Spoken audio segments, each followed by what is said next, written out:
Hi and welcome everyone. I hope you can hear me. Let's turn on some music. Alright, let me know in chat if you can hear me well, if the tech is working. And hi everyone, welcome to the stream today. I can see we already have some people in chat here. Hi everyone. Wait, what did people write here? 3 words, chocolate, plant, water. Wait, what is going on? Oh, what was there? Hi back. And then we had... Yeah, okay, I did miss some stuff already. Yeah, I wanna say sorry for the tech issues right now. I think it opened another stream in the background. There was like the wrong stream key and maybe there was a wrong title. Anyways, this is the correct stream now where you are right now. And before I explain what we're gonna do today, a big thank you first of all, because I woke up today and I couldn't believe my eyes when I saw that we actually hit 1K subs today. Okay, I think y'all can hear me. Hi, congrats. Yeah, thank you very much. And yeah, this wouldn't have been possible without you guys, so thank you all very much. I see all the comments you make, I appreciate every single one of you. I put a lot of effort in the videos and everything I make, so it motivates me to see that you guys care. Like 1,000 people are following me and actually care what I'm making here, so that's actually wild when I think about it. So yeah, I just wanted to say my huge thanks for this. I still don't know how to celebrate it or if I should do a special. If you have any ideas what I should be making, if you have an idea for a sub special, let me know. Yeah, but today we're celebrating with this stream. And I have a very special idea what we're gonna do today. So what is planned? I have created a tier list. I actually have to give props to my boyfriend at this point because it was his idea to do a tier list. And what I did was I wondered what are some typical artist struggles, like struggles that artists have, or also like things to draw. What's hard to draw? What's easy to draw? What's the stuff that artists talk about? And what I've done is I have created a tier list with typical artist struggles and things to draw, and we're going to rank them according to the most difficult, etc. Just give me 1 second, I need to make sure I can see you all. Okay, I think you've just gotten a sub. Oh, Kijin, oh my god, I know you from TikTok. Yes, thank you for the sub, oh my god, thank you. And... Wait. I need to see the chat somehow. Where is it? It's hiding. Okay, here. So yeah, let me know if the sound, everything is working. It's just the tech has been going crazy today. Yeah, so we're doing the tier list and I'm gonna share my screen with you right now so that you can know what you can expect today. And ta-da! This is the tier list. I actually sat there yesterday for like a whole hour or something to create this, and surprise surprise, you can use it too. I'm gonna send the link to the tier list right now so that if you want you can do it with me on the side. So let me send it in chat for you all. Wait, I gotta go to YouTube chat. Yeah, by the way, we're live on YouTube and TikTok today. Not TikTok, sorry, on YouTube and Twitch. Both start with T, so yeah, had me confusing here. Hi Kijin, hi, I see you on Twitch. The tag, oh my god, this is too much for me. So yeah, you have the link now in the chat. Feel free to open it and use the template with me. And yeah, if you've done the template, also feel free to save it, post it somewhere, just don't forget to tag me. So the pictures are either license-free stuff or stuff from my own art, but yeah, I think this is gonna be fun. We're gonna rate the stuff here. Let me put this on presentation mode. I also have my drawing tablet on the side, just in case I want to prove a point or something, but I don't think we're gonna need it. So okay, let me check chat. Hi,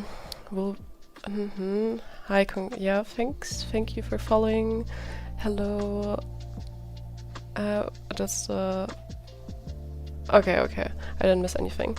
Sorry, I'm not wearing my glasses and the chat is really small on the side, so I gotta go like a granny looking at the side, so bear with me. So, also let me know what time it is in your time zone right now, I find it always interesting. I'm here in Germany right now, it's like 6 p.m. Let me know what time it is for you. And now we're going to go through these artist struggles together, and feel free to comment down below how you would rate them. Like S is the hardest, so like a really huge bad struggle for artists, like that's the worst of the worst, or it's really difficult to draw, that's S tier. D tier is like, that's super easy, that's no problem, that's not even a struggle, or that's really easy to draw, stuff like that. B is like mid tier, so that's the average. Yeah, it is a struggle, but it's not too bad, it's also not too easy, you know, so that's the tier list we're working with today. And the first thing we have here is back pain. So if you're like me, you're doing probably acrobatics on your chair when you're drawing. Sometimes you might not even be drawing on a chair. Sometimes you're like on the couch, on the floor, in the weirdest positions. Yeah, so I think back pain is a very valid issue or struggle that artists have. Let me know in the comments how it is for you. Do you tend to have back pain? How do you sit on your chair, by the way? Sometimes I'm like, do you know the pose where you have like one leg that's crossed and the other is above the leg? That's one pose that I like to do. Sometimes I'm in, how do you call it? Schneidersitz. Like when you cross both legs like this. I like sitting like this on a chair too. Sometimes I'll be all the way back here. Sometimes I'll be like a little shrimp in front.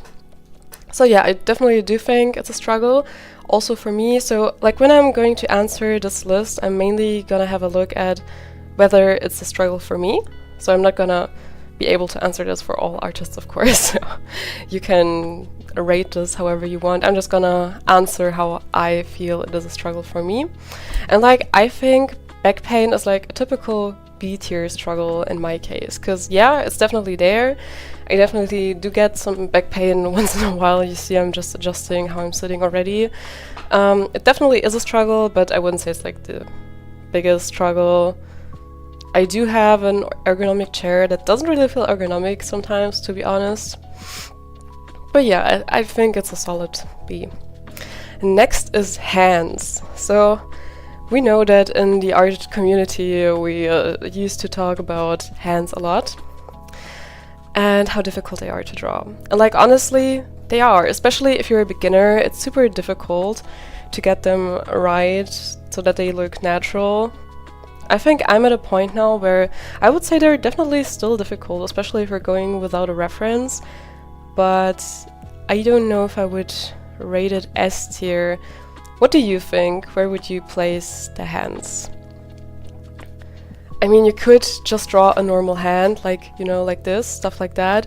You can always just hide hands. That's like what I did back in the day. I would like have them behind the back or so that you can hardly see them. But like, if you actually can't get around it and you have to draw the hands, there are some easy poses for the hands in my opinion. Like, for example, if you just have them hanging down.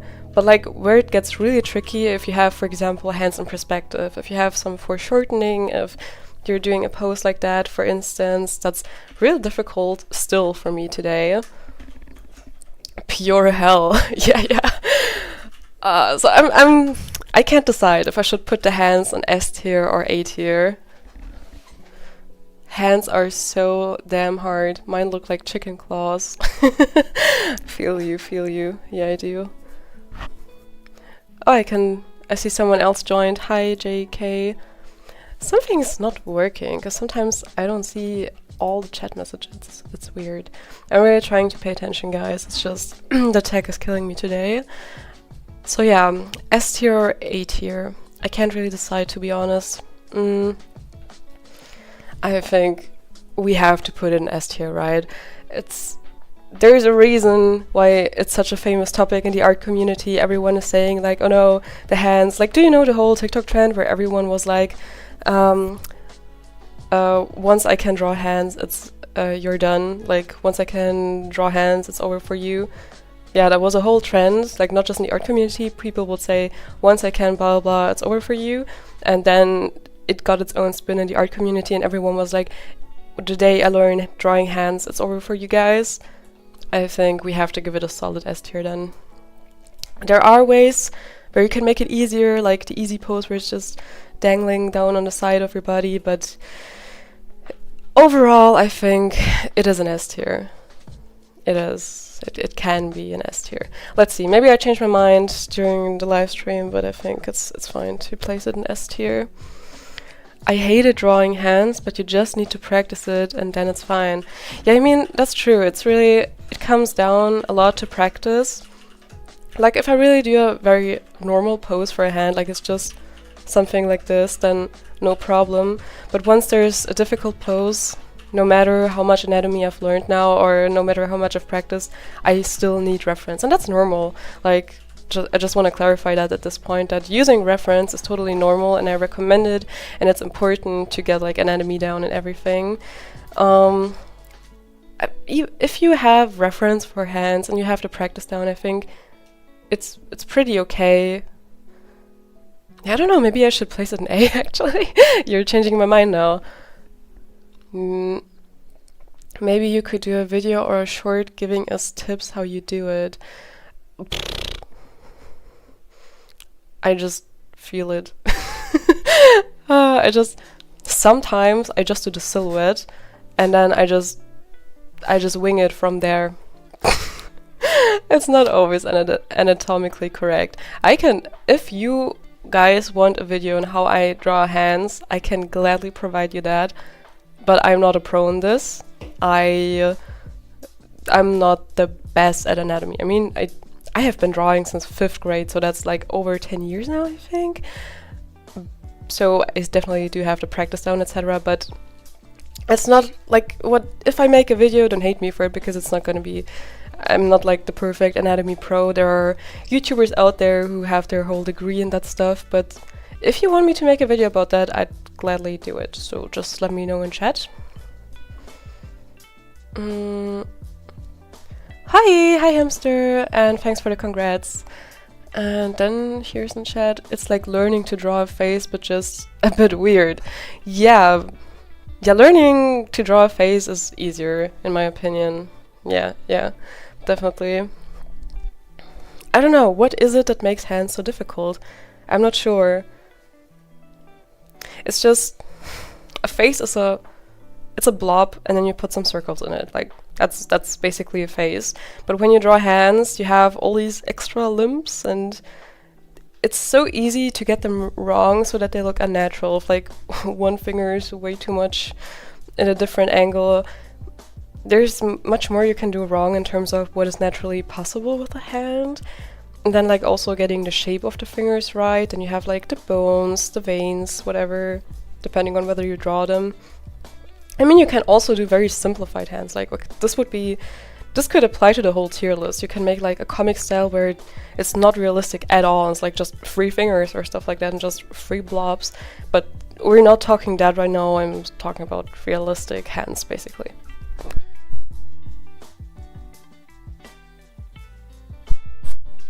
But if I see my first portraits, it's as weird as my first hand. Well, that's true, dear. That's true too, if I think about my first portraits back then. But I don't know. Hands just have such a bad reputation in the art community. I have to place it high. Okay, let's look at the next artist struggle, which is starting multiple projects. This is one that I hear a lot of artists struggle with. So like, I'd say, like, for me personally, it's not even that much of a problem because I don't tend to start multiple projects at once, at least not multiple art projects. By the way, maybe you can also use this template for like other creative stuff. Like, I don't know if you do animation, graphic design, whatever. Maybe you can also use a template for that, but I created it with the focus on drawing digitally and traditionally, so I don't know, it's maybe a bit versatile. It's up to you how you want to use it, and let me know in chat if you're doing the tier list right now too. I'm really curious to see how you would rank it in the end, to be honest. So if you want to do it, make it yourself, save it, post it somewhere, tag me. I really want to know. I would repost it, of course, because that's interesting. Okay, but yeah, starting multiple projects for me personally would be under B tier, because I just don't do that. But let me know how it is for you, because I think that really depends on you personally. There are a lot of people there who start multiple projects, and like, it's not even that I don't do a lot of stuff. I'm actually a person that's very interested in very different topics. Like, I do art, I do music, I sing, I play the piano, I compose beats and like songs like that. I make videos, I make my YouTube, so like I do a lot of creative stuff, but at the end of the day, I don't think I start multiple projects and like never finish them. For instance, right now I have one digital drawing going on Photoshop, and that's it. Everything else I already finished.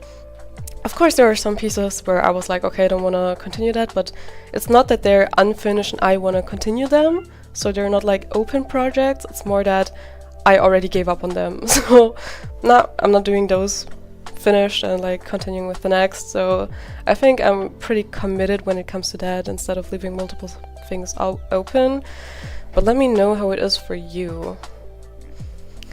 So yeah, I'm not sure where I would rank this. Oi, kitty.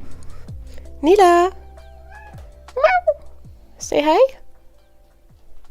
She's shy. It was like she realized, oh, am I on camera? Going down. Yeah, so I'm not sure. Oi, what am I doing? Sorry, don't mind me. I think it might be, like for me, it might actually be a D. It sounds weird to put something in the easy category for some reason, but my cat is screaming. Did you hear that? She's like, give me attention, now! But yeah, I think for me it's gonna be a D tier. How would you rate it? Do you tend to start multiple projects at the same time? It's not even, like in this question, it's not even about finishing those projects, it's just about the fact that you start multiple things at once, no matter whether you finish them or not, so that's another topic.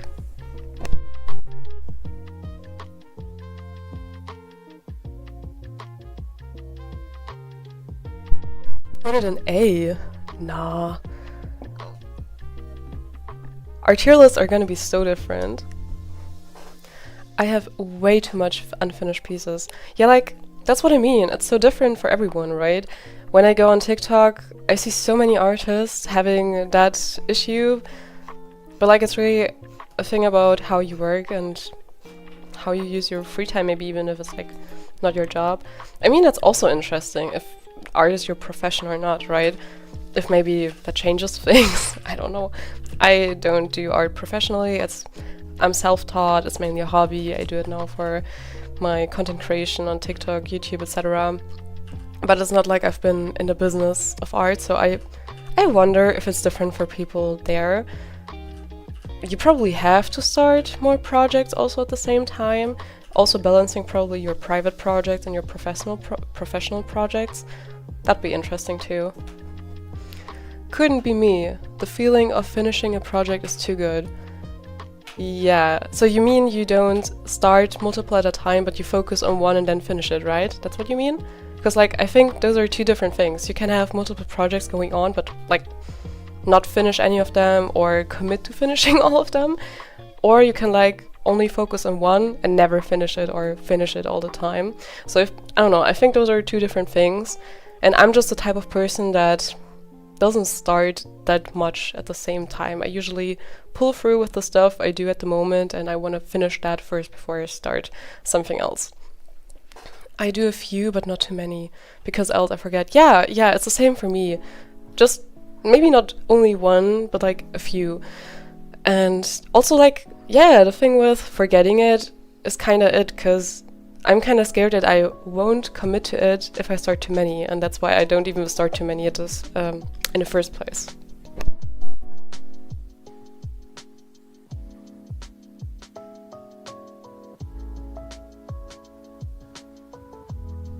But yeah, you can definitely put it in A tier, Kijin. I would love to see your tier list in the end, but as I mentioned, the tier list for everyone is gonna look different in the end.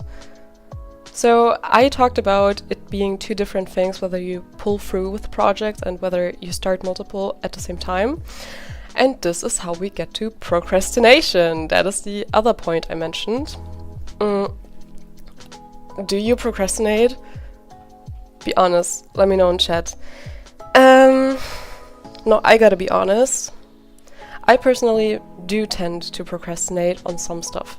Like for instance, when I was still going to university, I don't know, do you call it college? Like in Germany, university, you'd have like uni work, and I did procrastinate on that, definitely. And for some reason, when I was at school, it was no problem for me at all. But the moment I went to university, once you were left more on your own, basically, I just would procrastinate all the time. I know we all hate deadlines, but sometimes I need a deadline to actually get stuff done, I think. Wait, what are you writing in chat? Oh dear lord. S. Yeah. So I think like my normal procrastination level would at least be an A. I don't know if I would do S, but like at least an A on normal stuff. But when it comes to art, for some reason, a lot of times I really pull through.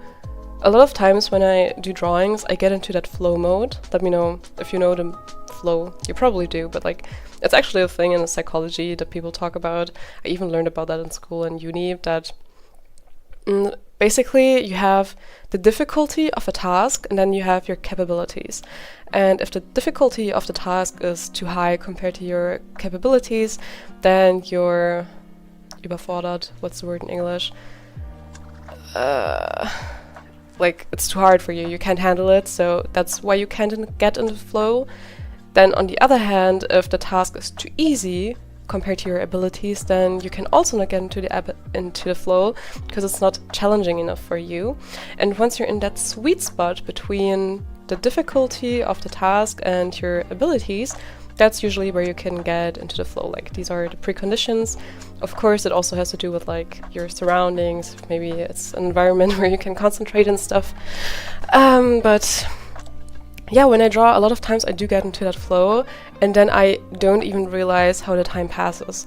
Like sometimes I sit there like 5 hours or something in a row. I forget to eat, drink.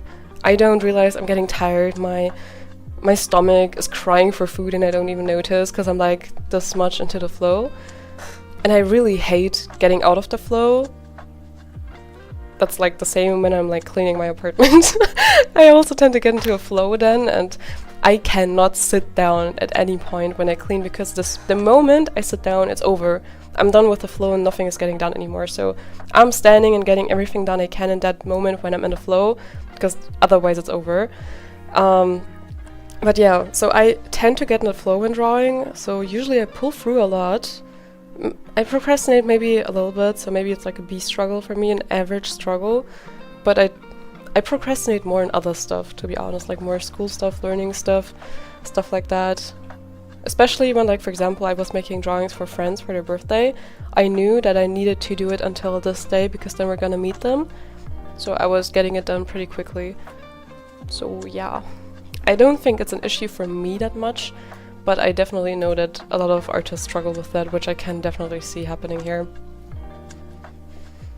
This is so real. A friend's birthday, huh? Okay, I don't want to raise wrong expectations, because like, there were 2 friends that had their birthday recently too, and like, okay, I feel a bit bad because you might have wrong expectations now for your birthday present. I don't want to spoil what your birthday present is, but yeah.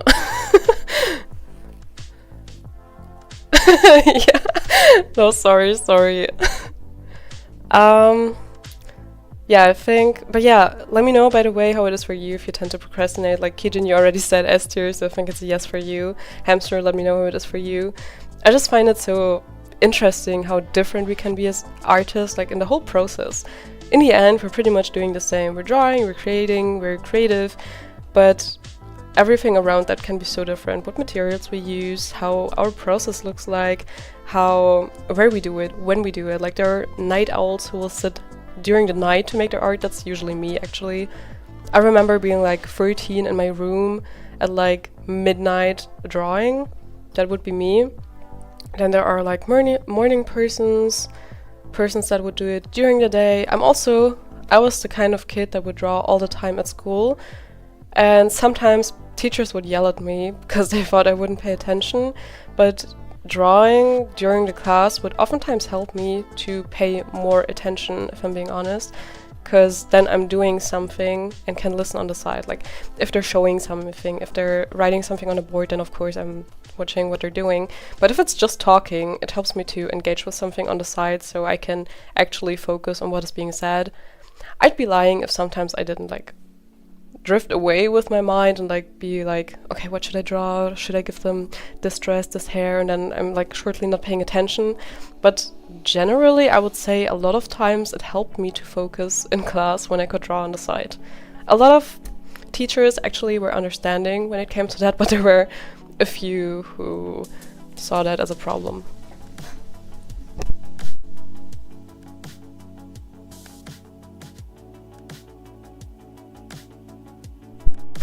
Then we have stick figures. Like I was trying to think about some stuff that we could consider easy, probably.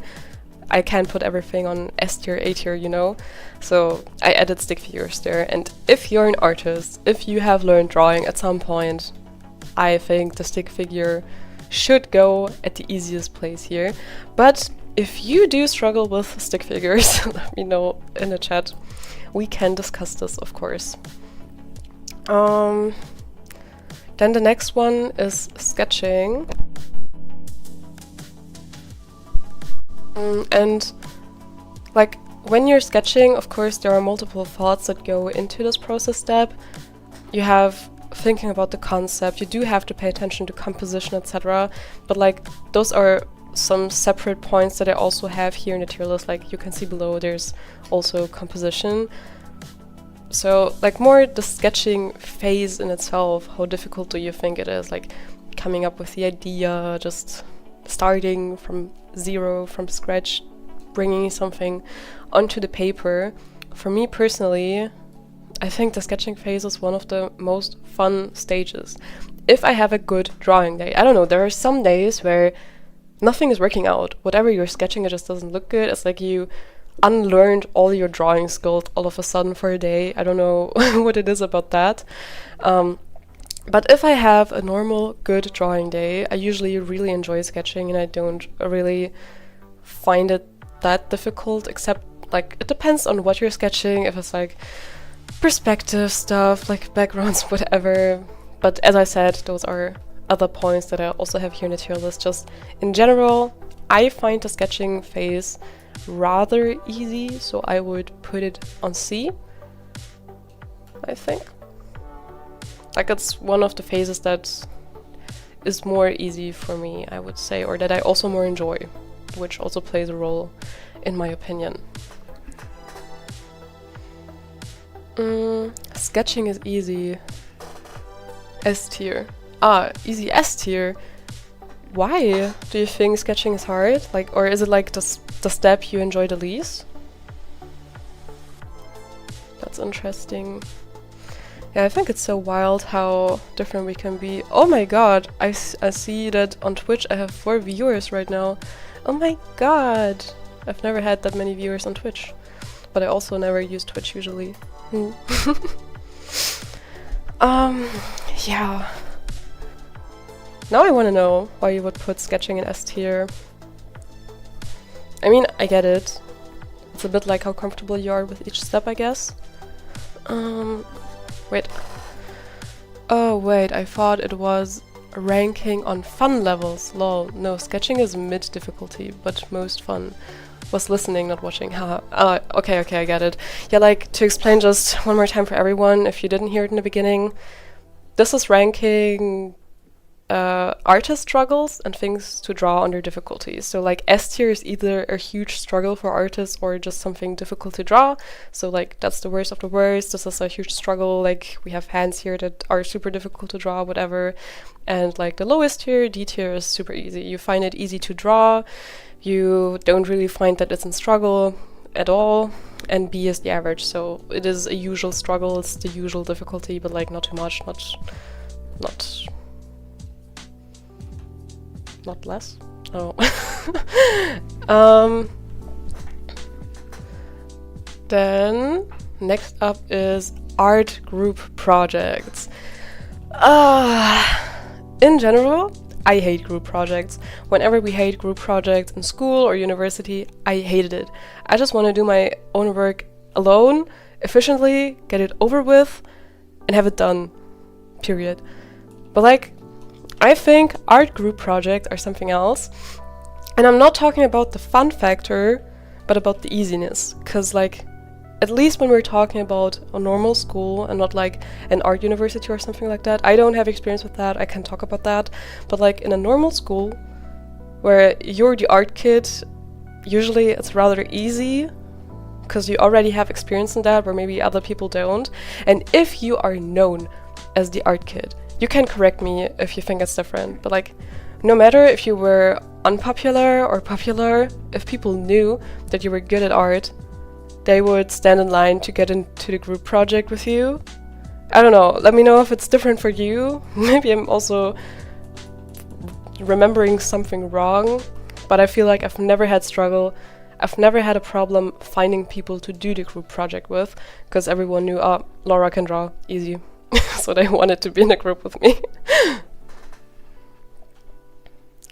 Same. Still quite... Wait, what is it? I am blind. My god. Still quite hard for me, art or not. I just hated group projects. Yeah. True. Same for me. Didn't enjoy it. I mean, we do kind of have to consider whether we enjoy something too in this tier list, in my opinion. So I would say it's a B. I think it's rather easy to get the people to wanna group up with you, and you might have the advantage if it's like a normal school skill-wise, but group projects are hell, no matter how you see it, so I think it's a solid B. Then we have rendering. So for me personally, sometimes I find rendering fun, sometimes it's kind of a hassle. It's like, depends. It's like my mood, it kind of depends, it changes, it switches up. What I find a bit difficult with rendering is that it's so flexible. When you watch tutorials, you watch something about how to sketch, you watch something about how to do line art, you watch something about how to do the flat colors, it's usually very similar in that. But once people start to do a tutorial on how to render, it's complete freestyle. Like everyone does something else. One person will do it all on one layer and just like they're painting a canvas, you know, like a traditional canvas. I'm mostly thinking in digital art, as you can see. Some people will do everything on one canvas, and then there are other people who will only use multiply layer and hard light layer or add layer or whatever. Then there are people who don't use any layering modes at all, but multiple layers. I feel like in rendering, the process can be so different, which makes it difficult to learn in the beginning. Because I remember when I was learning art, I didn't even understand what rendering was. People were throwing the term rendering around, and I was like, what does that mean? Teach it to me. And then I'm looking up videos, and then they're basically just finishing up the video, and it's not like there is a concrete rule for me to follow here. So that was really irritating for me. It was more like, okay, this is how I wing it, this is how I render, and you could find 20,000 different versions of how people render it, basically. So that was very hard for me to understand back then. So you kind of have to find your own way on your journey, how you want to render. This might also change multiple times for you, but once you get it down, you might already have like your go-to process, and that's when it becomes easier. Let me check the chat. D. I'm the one layer guy. Oh my god, I couldn't. No, I couldn't. It's wild. So it's oh no. It's D and B. Now I see it. Maybe I should wear my glasses. Have you guys ever seen me with glasses? I don't think so. These are my new glasses, by the way. Ta-da! Yeah, so we had B and D now. I think for me it would definitely be above sketching. I find it more difficult than sketching. So it would be at least B in my case. Now the question is, should I put it in B or in A? I'm not so sure. It depends on how difficult you render too, because like you can do cell shading. So cell shading means you just have very simple shadows. It's like just a harsh shadow, that's it. No transitions, just a harsh shadow. That's usually what's meant by cell shading. Then you can do a realistic shading. You can do soft shading. You can do multiple lightings in the shading. Like, rendering becomes more difficult depending on various factors like lighting, perspective, etc. But just rendering in itself, A or B, I can't decide. Let me put it in A for now, but maybe I change my mind later. One layer is funny, to be honest. I don't do it often, but it's really fun. The only thing I do on one layer is like, sometimes I've already done my whole piece, and like I've already done the shading, the lighting, etc. But then there's the point where you just draw over it. Like you use the color picker on like the exact area you're painting over, then you just do some fine adjustments. That's something where I do everything on one layer basically. But like for a whole piece to be working on one layer, that's wild for me. But then again, I don't know, that's just my process. For me, the advantage of drawing digitally is being able to separate it in layers, so that if I don't like something, I can undo stuff without affecting the other stuff, because that is something that always felt scary to me when I was still drawing traditionally. That was the advantage to switching to digital for me. But I get it, like people work differently, so it's so interesting for me to hear how you guys draw and what you like better and what works better for you. I think 3 layers are good. I mean, sure. What 3 layers do you do usually? Like sketch, line art, colors? Or flats, shading, lighting? What do you do exactly? I guess it also depends on what you draw, right? Some people only do backgrounds, and I rarely do that, so I think the process here might be different than if you mainly draw persons. I'm painting on multiple layers and putting them together. Oh yeah, I do that sometimes, but mainly because Procreate has a layer limit and I don't have much storage on my iPad, unfortunately. I think that one layer kind of helps also focusing on a whole instead of details. It's a good exercise. Yeah, I definitely do agree. Like the few times where I was drawing on one layer, I think it just helps you gain a whole new perspective on a piece. So I found that helpful just as a practice, as an exercise basically, but in the end, for my personal process, I always preferred having multiple layers, but that's just me. So the next thing is something we already had a few times now, which is shading.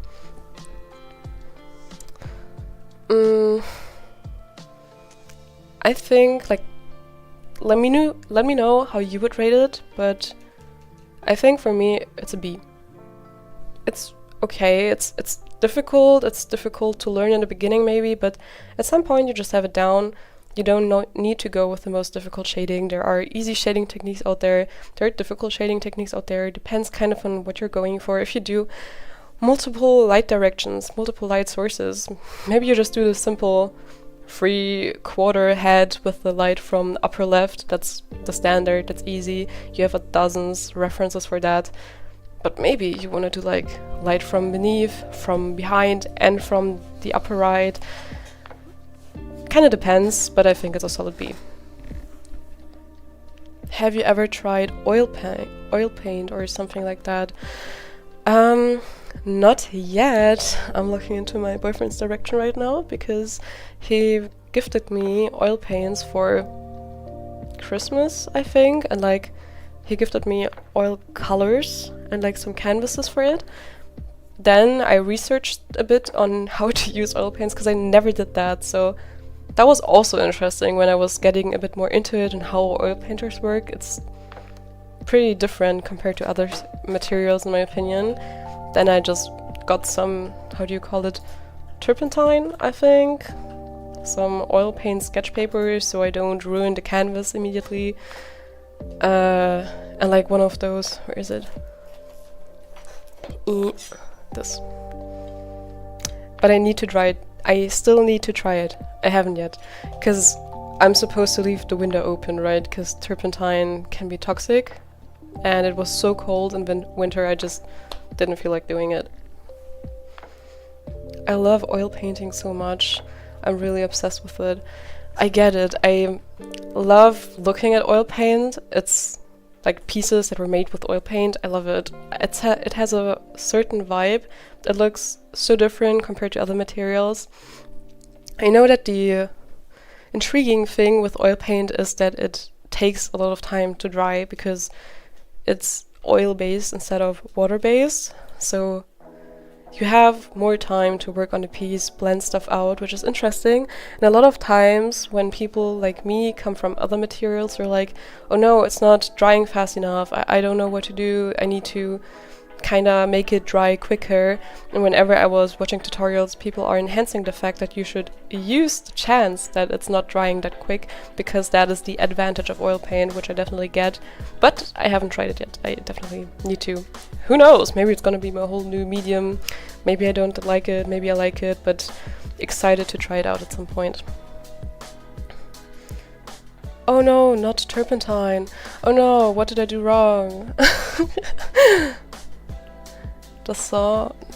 The long drying is the good part on it. I love it now. Yeah, that's what I keep hearing. I just think that like the transition from other materials to oil paint might be difficult because it's so different that it takes so long to dry. But that's also what I hated with acrylics, for example. Like acrylic paint, it would dry so quickly, you would get those ugly smears. I don't know if you can see it. No, you can't. Like in the back I have an acrylic piece.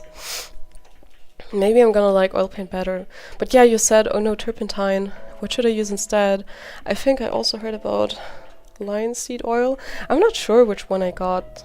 If it's turpentine or linseed oil. I'm not sure. I got one of those, I think. But yeah, I think shading, I would place it in B. Or maybe A or... no, B. But like, more in the front. Yeah, I think that's where I would place it. Let me know if you would do the same. Next we have the 3/4 face. I would definitely say it's somewhere here. Cause like, that's the go-to. Wait, what is there? You should get something geruchslos.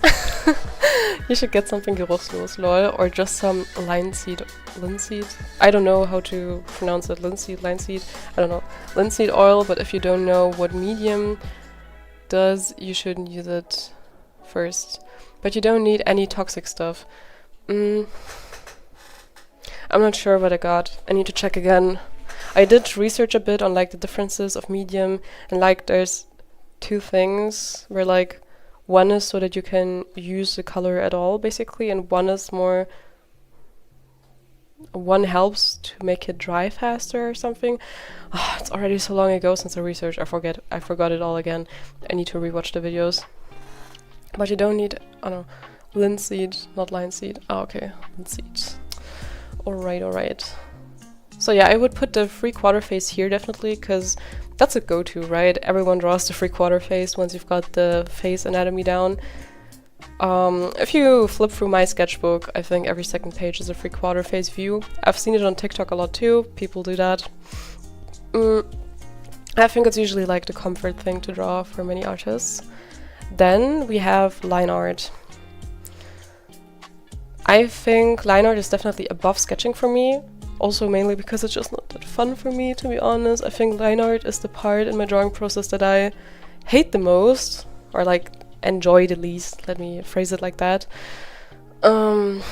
Which is why at some points now I've switched to just keeping my sketch, putting it on multiply and just cleaning it up a little instead of really doing line art. But a lot of times I still do line art, I don't know. I might switch completely at some point if line art keeps annoying me. But yeah, I would definitely put it at least in B, because I would see it above sketching. But now where?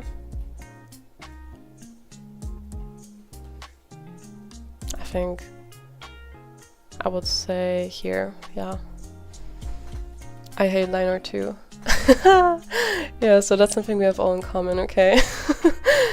it's just, it feels like you have to do it. Like you, the creative part is a sketch, and then also in the rendering part is where you can get creative, like, okay, how do I do the shading? Where do I make the colors pop? Which colors do I choose? But the line art, you already laid down the fundament, and now you just have to go over it again, but cleaner. So it just feels like a to-do. It feels like a job instead of a fun part of the process, to me personally. And now I also included...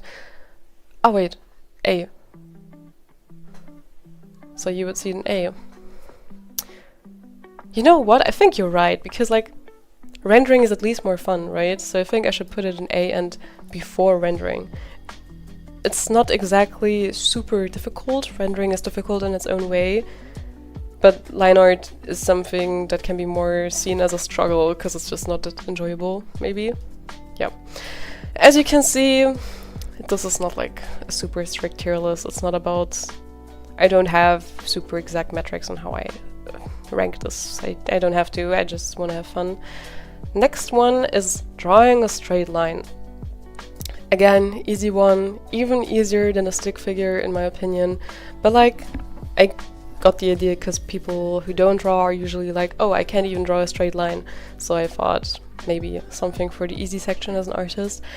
I mean, drawing a straight line is not always easy, if we're being honest, just like drawing a perfect circle isn't always easy, but compared to all the other things, I definitely would place it here.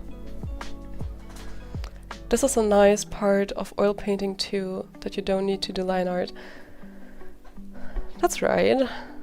I was so used to line art when I was still starting with art that I would include it like everywhere. I would like do my acrylic painting and still put line art on top of it, just using some adding marker or whatever, because it was so ingrained in me to do line art.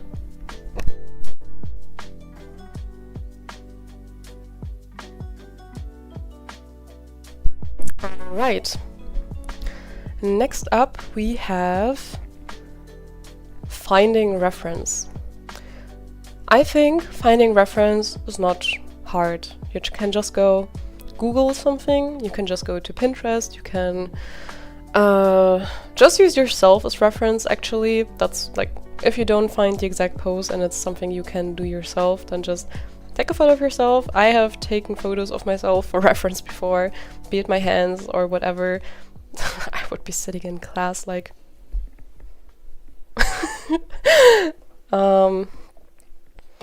yeah, there are a lot of pages. You can also have those dolls, like real-life dolls, and like put them in multiple positions.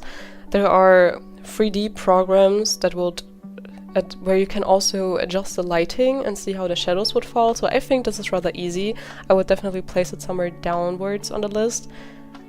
The only point where it can get difficult is honestly because if you use Pinterest, for example, it's so overflown with AI now.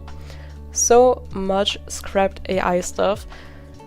It's not just hard, but mainly annoying to go through Pinterest now, and also all the ads. And maybe where it gets difficult is actually finding a good reference that's not AI, at least if you're on Pinterest. I think on Google it's becoming the same if you're just Googling pictures, so that's something that I find really annoying, which is why I would at least place it somewhere here and like not all the way down. Let's see what chat says. I gotta go, so have a great stream evening. Thank you, Kijin. Have a nice evening. Thank you for joining. See you next time. But if you want something very specific, it's hard, to be honest. Yeah, it can get hard, that's true. Sometimes you can also photo bash, like you can get multiple references and put them somehow together, so that's like last resort. So yeah, due to all these reasons mentioned, I wouldn't place it all the way down. Should we place it here? What do you think? I don't know if it's over starting multiple projects. For me, it is over starting multiple projects, because it's just not that big of a deal, in my case at least. I think, like, honestly, I would even put it here, because drawing a 3/4 face is just so routine for me now. I think I would place it here. Let me know if you see it fit here, where you would place it. And next up we have imposter syndrome. Ooh, our enemy. Yeah, so if you're in the artist community, you will definitely heard of imposter syndrome before. If you haven't, it usually means that you think that you're a fraud. So basically you think you don't deserve something, or that you're kind of tricking people. I mean, you don't literally have to think I'm tricking people, I'm a scammer. That's not really imposter syndrome. It's more like you think that people think more highly of you than you are, that people think you're more skilled than you are, that you don't really have these abilities, and that's something that a lot of stars, I think, also get at some point, but especially a lot of artists and like also content creators seem to be getting that. I personally think that I don't have imposter syndrome that much, like a normal amount. I just think that imposter syndrome is something that most artists have at some point, so I would definitely say like C or B. But I don't know, my boyfriend keeps saying that I have imposter syndrome, but I don't think I do. I think I have imposter syndrome with other things, but not exactly with my art. Because like sometimes I'll be like, yeah, I just know that my art is not perfect. There's a lot I can learn. I know that there are industry professionals that know so much more. For example, concept art, you need to be able to do this and that. I'm not that good with my art. I don't know if I can provide all of this to people on my YouTube, blah blah. So it's stuff like that that I was maybe talking about, and then he's like, oh, you have imposter syndrome. But I really don't think I have imposter syndrome. I think those are just some normal thoughts and just me assessing my skill realistically and just knowing that there's more to learn. So I wouldn't say it's like that I have that much. Just a normal amount for artists, I guess. Where is normal? Where is normal for artists? Yeah, let's say here. Do you agree? Would you also place it here?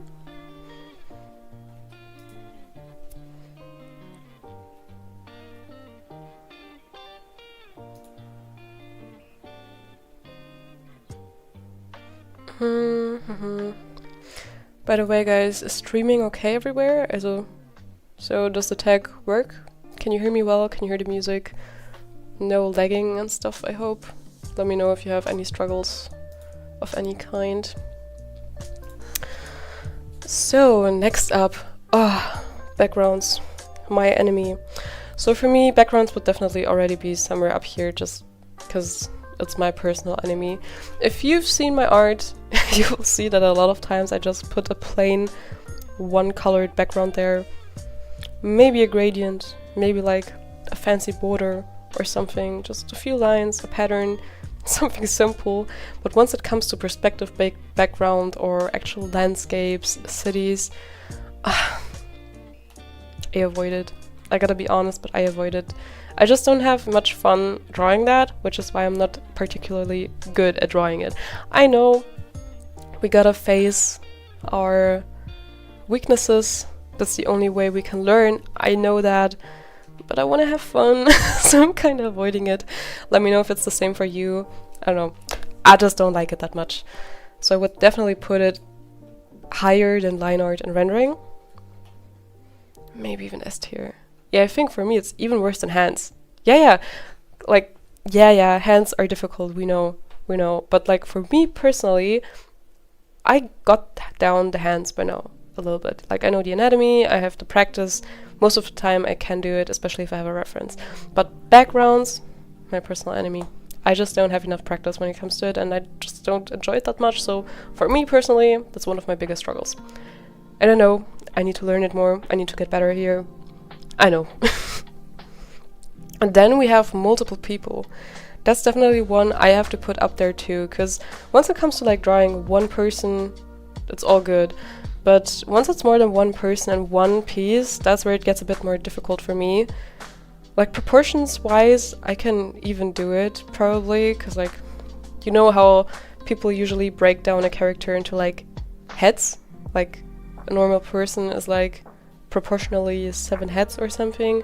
So you can just draw in the heights of the people and kind of get it down. So that's not exactly the issue for me. It's just getting them into a natural pose with each other, like if they're hugging or if they're like having the arm over the other one. I can do it, but I do find it harder, definitely, than one person. And I also find it harder to motivate me to get the piece done, because it's more work. You have to draw more people than one. I mean, I did draw, for example, let me show you.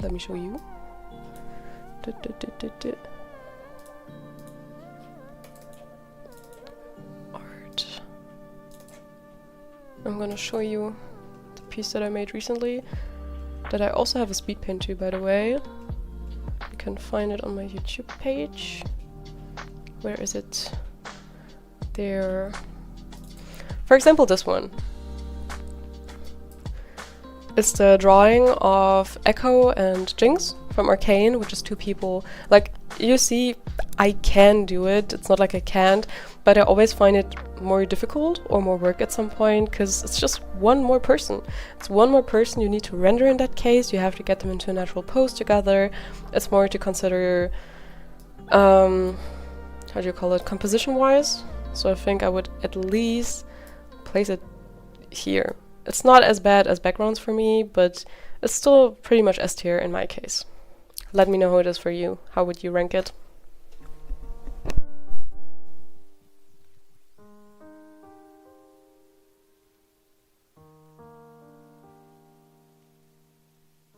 Next up, we have dynamic poses. Yeah, for me as a beginner artist, that was a huge struggle for me, because I was learning anatomy, I was learning composition, I was getting better line control, everything of that, but at the end of the day, when I was drawing, I just felt like my drawings didn't look good, it just didn't look natural, something felt off, it felt so undynamic and so stiff. And at some point I bought a book as a teen, which was called How to Draw Dynamic Poses or something like that. It was a how to draw manga book, but never mind. There was one tip in there that helped me a lot to improve my art in the long run. It was like a total game changer for me. They were explaining the contrapposto, to be more exact. I did post a video on that actually a few days ago. It's called How to draw dynamic poses, or how to make dynamic art, something like that. If you also struggle with that still, or just need some more tips, maybe check that out, because honestly, the tip I'm sharing with you there, it helped me so much back then, because back then I definitely would have placed this one up there somewhere, but nowadays I think it's like maybe a solid B. Even though I have this tip now, even though I learned this, it's still sort of a struggle for me. It's not easy to get a pose down naturally and dynamic all the time. I think I can do it now. I think I definitely got better at this, but there's more to improve in my case, definitely. There's more I can learn. But back then, before I learned that tip, I definitely would have placed it somewhere up here. But yeah, let me know how you would place it. By the way, did you struggle with dynamic poses as a beginner? I did do that YouTube, where is it? I made one of those community posts where you guys could vote. Let me show it.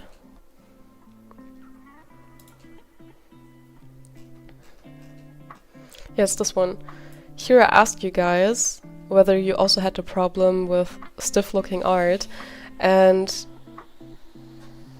of 17 votes, 59% of you say you still can't do it, and 41% said that you used to struggle with it. So what I found super interesting, that there wasn't even a single person saying that it was never a problem for them. So yeah, that's interesting. Let me know if it was the same for you, because I feel like, didn't we all struggle with that? To get our poses and art naturally? Like, at least if you draw humans, right? If you draw backgrounds, I think that's a whole other story. But speaking of drawing people, drawing them naturally so that they don't look super stiff, I don't know, that was a struggle, and I feel like a lot of people had that.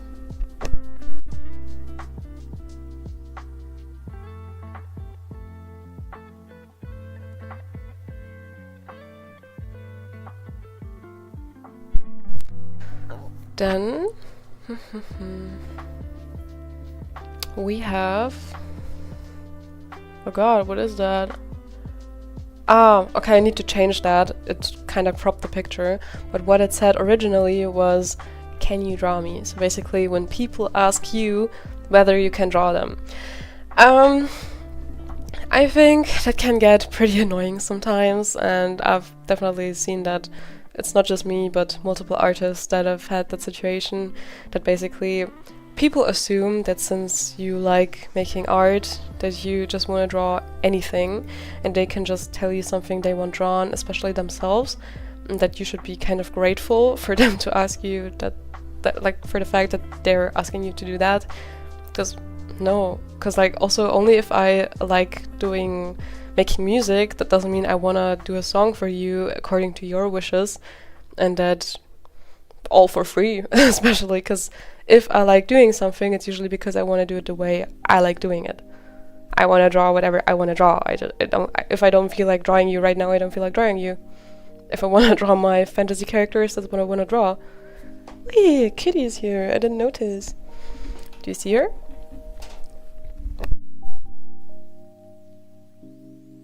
She's like, what do you want from me? Let me sleep. This is Neela, for the people of you who don't know her yet. I have a second cat actually, Cleo, but she's a bit more shy, so you probably rarely see her.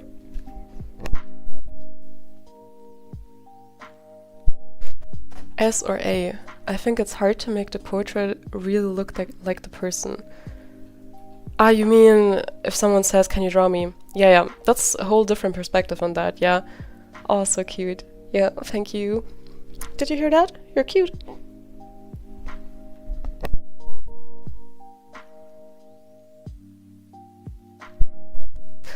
So yeah, there's the one thing with like being annoyed that people ask that, which is why I would like kind of see it as a struggle, because people kind of assume that you'd want to do that even if you don't, and some people think like it's like people assuming that they can pay you an exposure instead of money. It goes into the same direction for me. I'm in a position where I currently don't do commissions. I don't actively make my money with art, but especially if you do make your money with art, I can imagine it's even more annoying when people come around, yeah, can you draw me for free? Because, well, you know, I think that can definitely be annoying. But then your point is also super valid, that it can also be difficult to get the person right, and then also getting them in a way that they like the picture, right? Because you can draw them super accurately, but if you draw every crack in their skin or something, they can even not like the piece. Sometimes you would not want to emphasize the stuff in the photo maybe that they wouldn't want emphasized. You want to emphasize the right thing. So getting the pic right in a way that they also like it, maybe also in a certain style, whatever, that is the next difficulty. But then I also don't want to seem ungrateful, because especially if you're an artist that depends on commissions to make art, it can also be hard to even get people in the first place that say, can you draw me? Getting commissions can be hard. I'm in the lucky position right now that I don't really do commissions right now. I'm not actively making my money with art. But if you do, it can, like, that's the third thing that can be a struggle here. Wait. I can't read that. Why is it not showing it?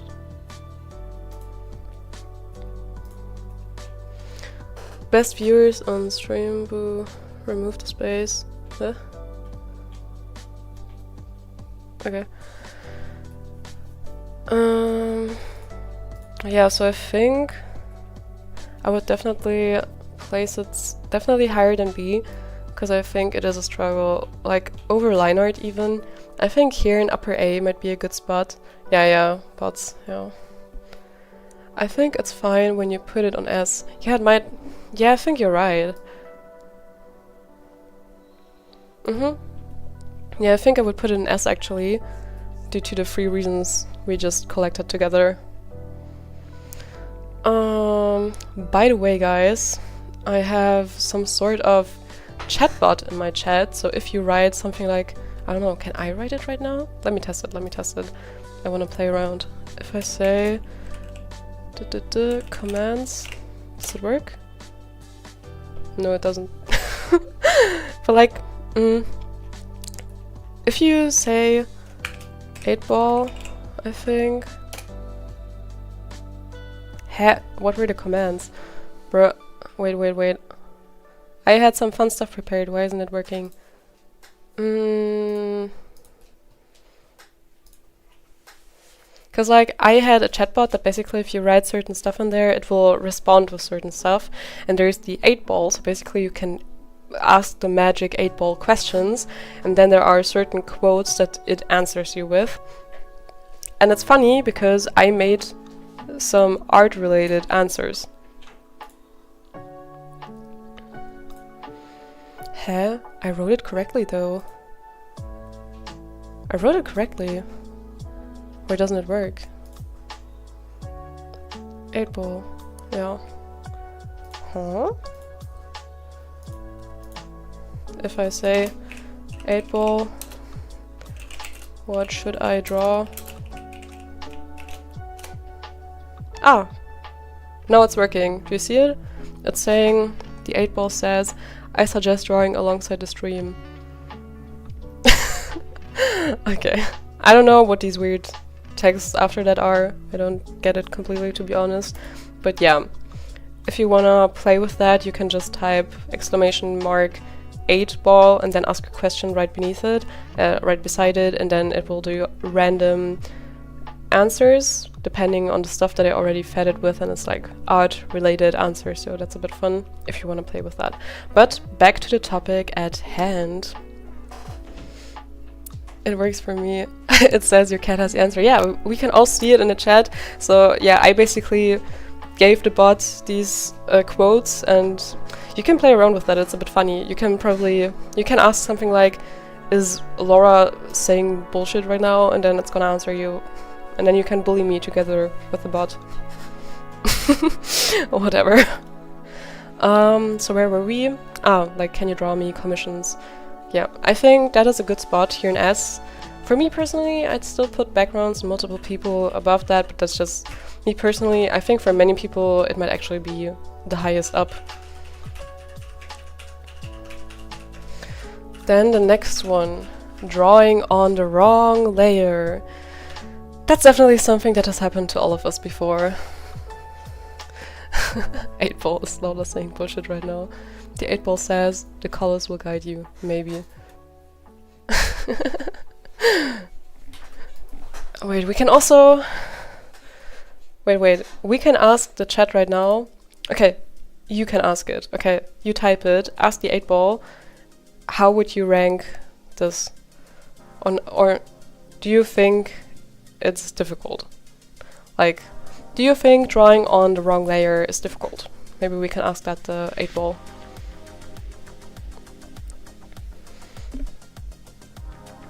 A drawing at A keeps art block away. An A. Maybe A. I think it makes sense, because I'd say it's above line art and rendering. But I think we should ask the 8-ball that, shouldn't we? Wait, I'm quickly gonna ask it. 8-ball is drawing on the wrong layer a huge struggle.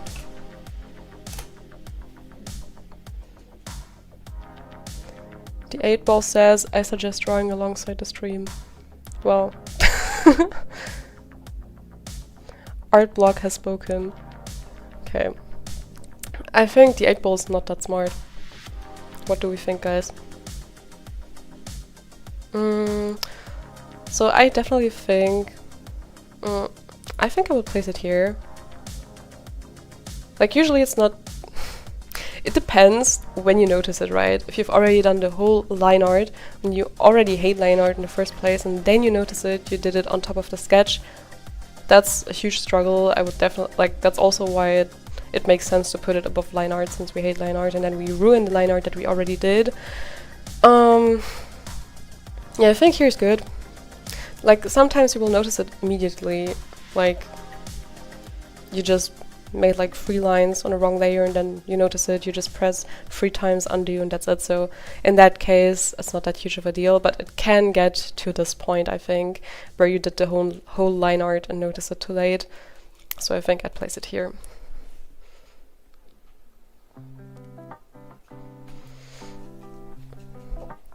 Drawing on a wrong layer is so annoying. Yeah, it is. Like I said, especially if you notice it pretty late, it can really demotivate. I think there have been situations where I would actually stop drawing at that point when I notice I did it all on the wrong layer. Now I have, like, if there's no other way around it than to redo it all again, I sometimes feel too demotivated to then continue right now. I need to lay it to rest for the night and try again tomorrow, because it's too annoying for that day, if I don't have a deadline or something like that, but you know how it is. So yeah, would you also place it here?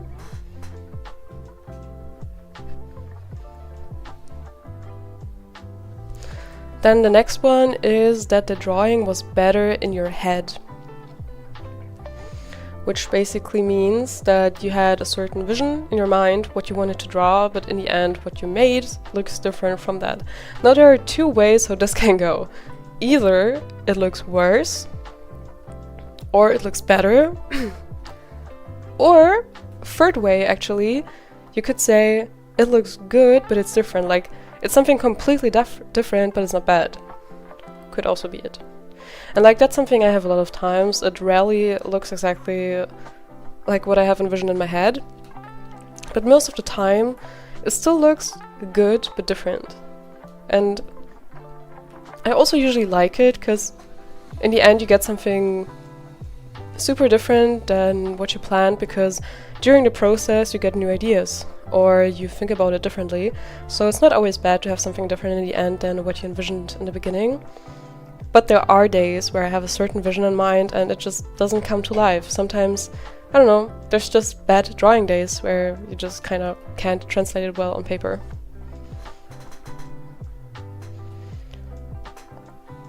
It looks worse most time. Yeah, I don't know. For me it's like 50-50. It either looks different or worse. It rarely looks better than the vision. So I'd say it's a pretty common, normal struggle, I think. I would say maybe under back pain. What do we think? Somewhere here. I think that would fit. Then the next one is choosing brushes. I think like traditionally, I think it's even easier than digitally, because there's just not that much of a range. You have bigger, smaller brushes and maybe the hard tips and the soft tips, maybe like the brushes for specific mediums. But like digitally, there is a huge range in brushes. You can edit them so much, but I don't think it's that huge of a struggle. It's more like an advantage. I would definitely place it somewhere down here. Also, it's super easy to get new brushes. There are so many artists that offer the brushes online. Some sell them, some have them for free, so there are definitely a lot of ways to get to new brushes. It can just be annoying to like find them, to find the right ones for you. It's more like, in German we say die Qual der Wahl, so like it's difficult to get a choice because you have so many choices.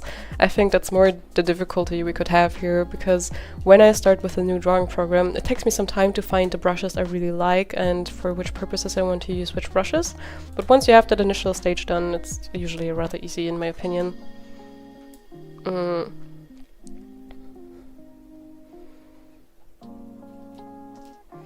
Maybe here?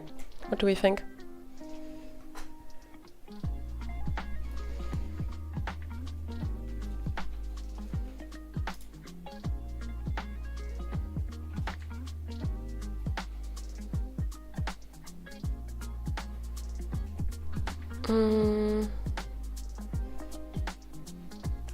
Why is it saying I'm offline? You guys are still here? Yeah? Bro, I know that you are here. I know we are talking, but the program is telling me I'm offline. I got oil painting brushes, Bristol brushes, in 7 sizes, maybe, so it would be D, but digitally it can be difficult, so B maybe. Oh, so you'd actually place it pretty high. I get it, like, I understand your point. Especially if you're like the kind of person that says, I just want to get started to draw already, instead of like having to concern about the brush, picking the brush, finding the brush, whatever. You may be a bit higher. Maybe I wouldn't place it that high for me personally. I get it if you want to place it higher, but I think for me it would be a max here. Yeah, I think it's here for me personally. Yes, you're online. Yeah, thanks. I don't know what's going on with the tech today, but well. Next up we have art block. Yeah, art block is something that we read, see, hear a lot about in the art community. Not even just for drawing. Also, if you're a creative writer, if you write books, if you're a graphic designer, if you make animation, anything that's creative, I think in any of those creative discussions I've heard about art block. For those of you who don't know what it is, it's usually that it's like a mental blockade that is stopping you from starting to draw, I think. That you just have no ideas, you can't bring anything to paper or text to paper, whatever. I think that's how I would describe art block. Let me know in chat if you would describe it differently, but I think most of you probably already know what I mean with that. Alright, let me quickly refill my water. In the meantime, try to think how you would rank this, because I think I would rank it pretty high. A lot of artists struggle with that. Me personally, I don't have it that often, luckily, if I'm being honest. It depends a bit on where I am in my life right now. If I have a tough phase in my life, if like, I don't know, I'm just a bit depressed right now, if stuff is just not going right, if I don't have any mental or physical energy because my everyday life is so draining right now. So basically, if I have a tough phase right now, that kinda has the preconditions for art block to appear in my life, but I rarely get it that often, I think. I mean, there have been phases in my life where simply drawing wasn't as fun anymore as it was before, because that was just a rough patch in my life. But I think when we're strictly speaking about art block, I am pretty lucky when it comes to that I haven't had it that often. I don't know, how is it for you? You can have a small art block, but a bigger one is a... Yes, it's like when nothing is working. That's true. You can have a small art block or a huge one. Sometimes it's just like, not working today, okay, then I'll just do it tomorrow. But sometimes you'll have longer patches. You will have a long phase of art block where you just can't get anything to paper, even if you want to. And I think that can get really depressing if it just doesn't work. Imagine if that is also what you earn your money with. So I think that gets really difficult then if it's literally your job to create, be it if you're a writer, if you make a book, if you're an artist, whatever. If you have art block and it's a profession, I think that's extra difficult. I could also imagine that doing art as your profession could, I don't know, kind of not make it easier, but like not encourage, what's the word? Kinda enforce it more. I don't know. Maybe it's more likely you get art block if you also have to do it for a profession, because then there's more the pressure of having to. I think that's what I heard a bit online when people who walk in that field professionally talk about it. Yeah, I don't know if there are any good tips on what to do if you have art block, to be honest. I think I've seen some videos. Do you have good tips what to do against art block? I think it's hard. Some people say stuff like, oh, you need to sketch every day, just force yourself to sketch something, but I honestly think that's not always good advice to force yourself if you don't have to. Like, I mean, if you don't have to sketch every day for work or something, I'm not talking about that, but if it's just about getting rid of your art block and the tip is to just sketch something every day and force yourself to do it, I don't know if that's really the tip here, because it just might make you dislike art even more. I don't know. I really don't know. I don't know if... I don't have a good tip against it, if I'm being honest. So... definitely... so I think I would place it at least here, simply because if you get it, it's a huge struggle.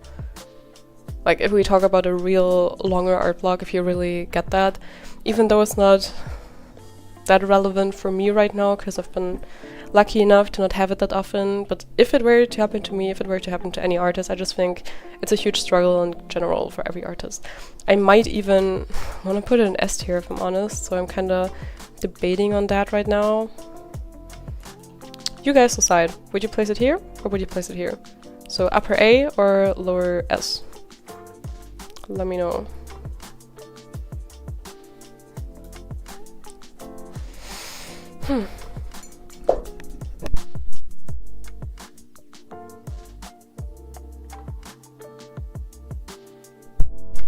Just taking a break and doing something different. Yeah, I think that's a good tip.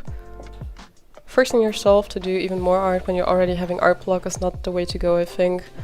But distancing yourself from it might be the way to go, actually, yeah. I don't know, I can't prove it, but I have received 100 messages today with restream chat. Woo! Yay. I don't know if you could also see it, but S. Okay. You have decided we place it in S then. Hating your own art is the next one. I think a lot of artists struggle with that. I don't know, while you're drawing the piece, usually it's not that bad yet, I think, but finally when you finish the piece, a lot of times you look at it and you're like, I don't like it anymore. I don't know why that happens. Sometimes it's really just a matter of you just finished it, you liked it, then you look at it for 5 minutes too long or something, and then you don't like it anymore because you see all the mistakes or just whatever doesn't look the same as what you had in mind. It kind of goes a bit with, where is it? That point, I think, like that the drawing was different in your head, especially when it's like that disconnect that you know what it should have looked like, but it now doesn't look like this.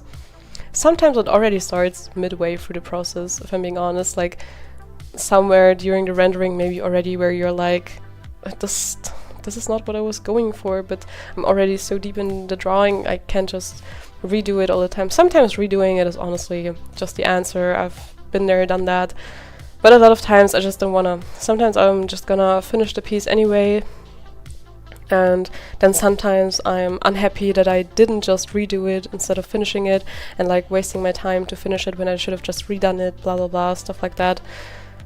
So yeah, this all goes into the hating your own art category.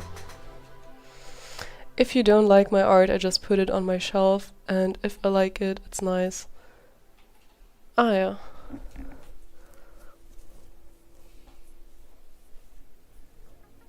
I mean, well, it's a way to do it. Sure, if I made something digital and I don't like it, I just don't share it. If I like it, I will post it everywhere. I guess I don't have it traditionally usually, so it's not like I have to put it away actively. But back then I did. Back then when I was still starting out, I was still doing a lot on paper. I would actually just put it away. But just the feeling of not liking what you did is just shitty, because you usually spend a lot of time making it, and I think that's still a struggle.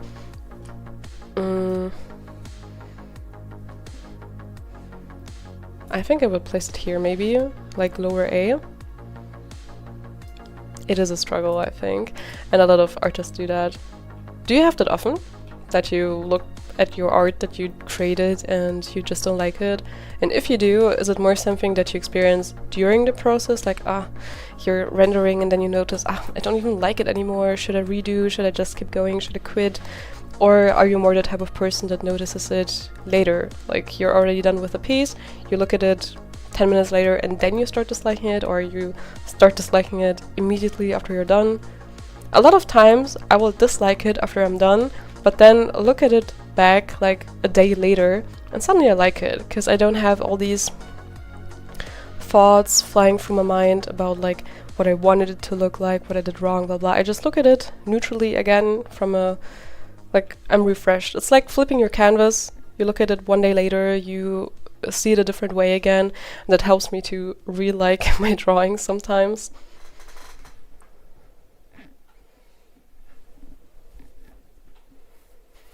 happens sometimes. I would rank it A too.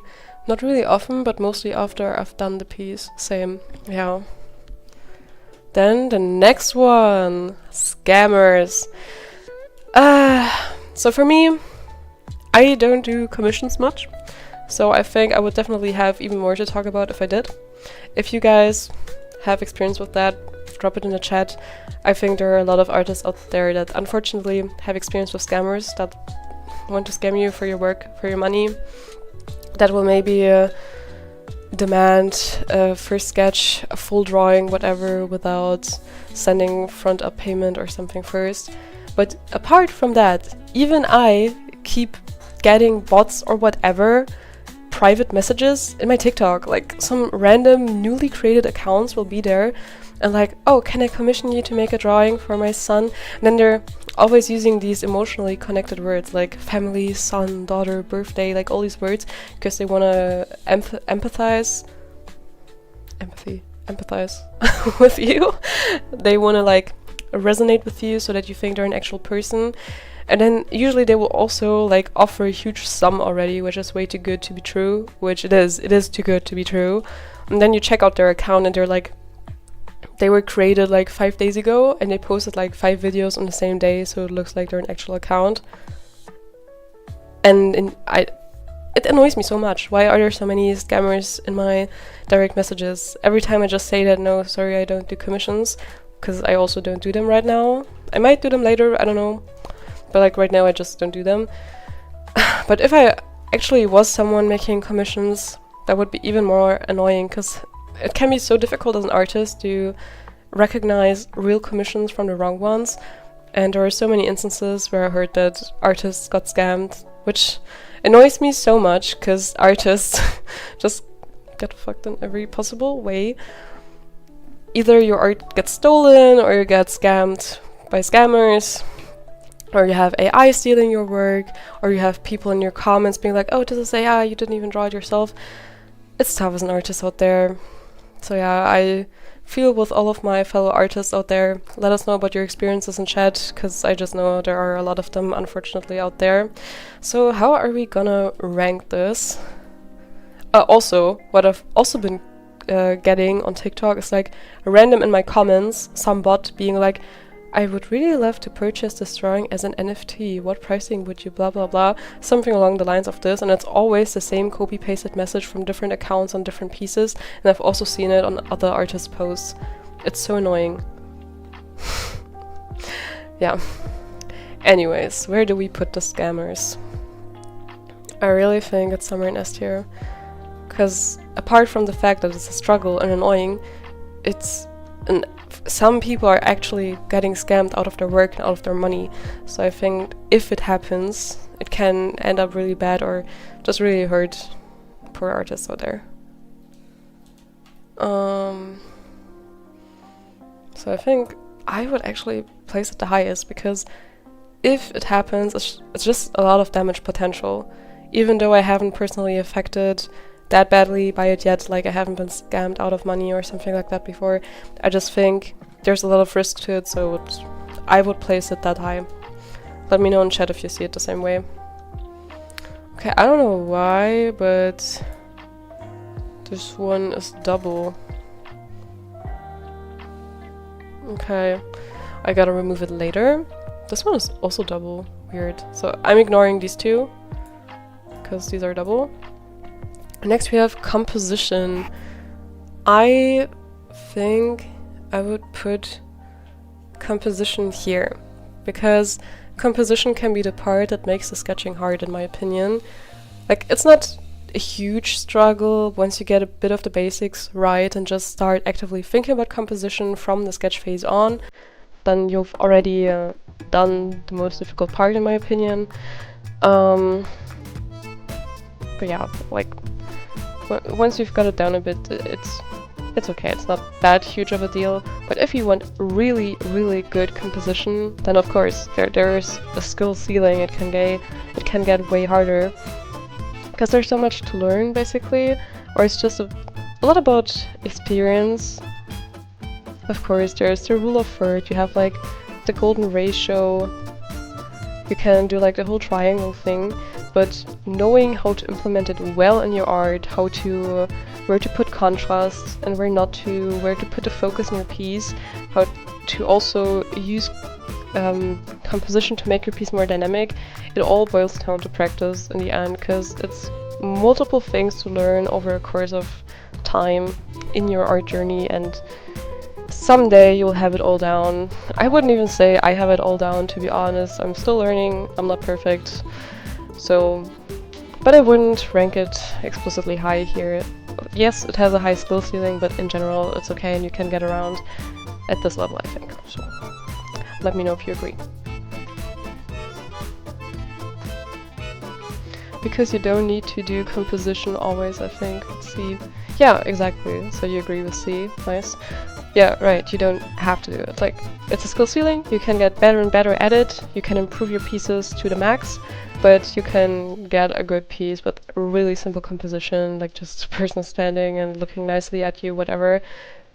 It's the cherry on top, but I would still place it here because there's a skill ceiling, yeah. Now we have the second eye. It's a typical gag, it's a typical meme in the art community that you usually get the first eye well, but the second just doesn't look good. You can use symmetry tools to avoid this. I just personally don't like doing that. I just don't use symmetry tools, I don't like it that much. What helps me to get both eyes symmetrical and like that they look basically the same and just anatomically correct. I can't speak today. What helps me is to draw both at the same time. So I don't finish one eye completely and then do the other. It's more like I start one, like do 2 lines, and then I do the next eye, do 2 lines, and then I continue like doing one, then the other, one and the other, and that way I usually make sure that they're a bit the same. And I'm generally the kind of person that sculpts out the general placement of everything first, so I don't do the whole face form and then the detailed eyes directly. I indicate where the eyes should be with a simple shape first, then I indicate where the lids are gonna be, and then I take a step back and already look at it. Oh, okay, does this look symmetrical, or should I fix something at this point already? And this helps me to get the second eye right. If that is all too much and you just don't want to do that, you can always just use hair and cover up the other eye. Or you can do a scar and close the other eye, you can have them wink, you can give them a pirate patch, whatever. There are multiple tricks and fun things out there that artists recommend that you can do if you want to hide the second eye. Hi Bella! I don't understand the second eye problem because I'm just drawing both eyes at the same time. Yeah, exactly. This is exactly what I mean, yeah. So I think it's, for many artists, especially beginner artists, it's usually a struggle, but for me, personally, I'd place it somewhere down here.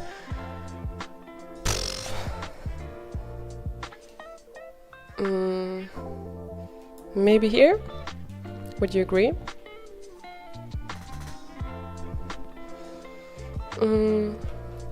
Oh, by the way, for the new viewers that we have here, we're doing a tier list of artist struggles and things to draw. So S is like huge struggles for artists, or just generally things that are hard to draw, and D is super easy, like that's no struggle at all, no problem, or it's super easy to draw, and like B is the average. Yes, D. Okay, awesome.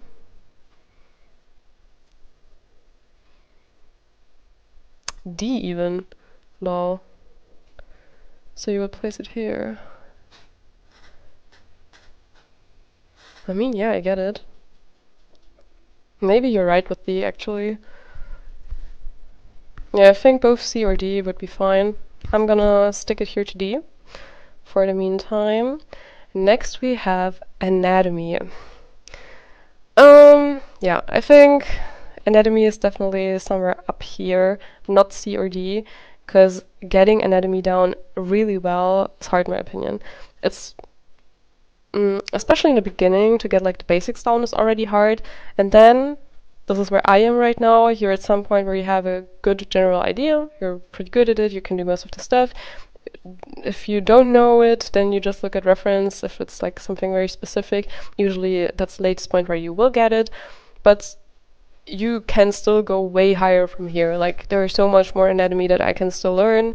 This is a high skill ceiling. There's a reason why there are YouTubers out there that, like, not just YouTubers, but like there are classes, tutorials. There are people out there that are really specialized on the whole art anatomy stuff that can explain it really well. There's like Proco, for instance, on YouTube that I used to watch back then a lot when I was still starting with art. He really goes hard on this anatomy side of things. That helped me a lot.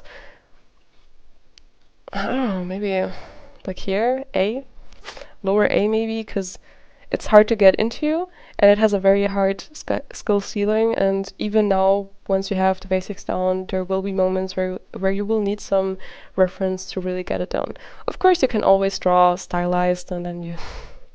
I'm not saying that you don't need to know anatomy to do stylized art. That's a whole other discussion. But you can avoid some of it on purpose, maybe.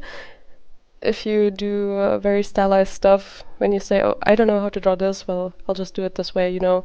There are ways to avoid it, but I think A might be a good place to rank it.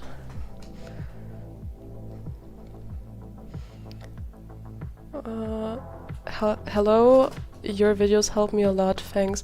Oh, I'm so happy to hear that. Hi Rio to the stream, by the way. And yeah, that's super great to hear that, actually. You probably mean the tutorial videos, right? I've also posted recently, like a few days ago, one on dynamic poses. Maybe you want to check that out because it has one tip that helped me a lot when I was starting out with art.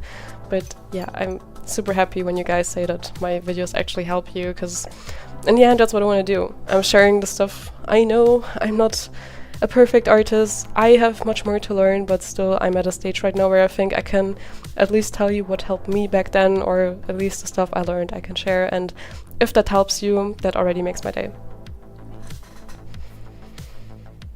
It's like really hard and you need to learn it.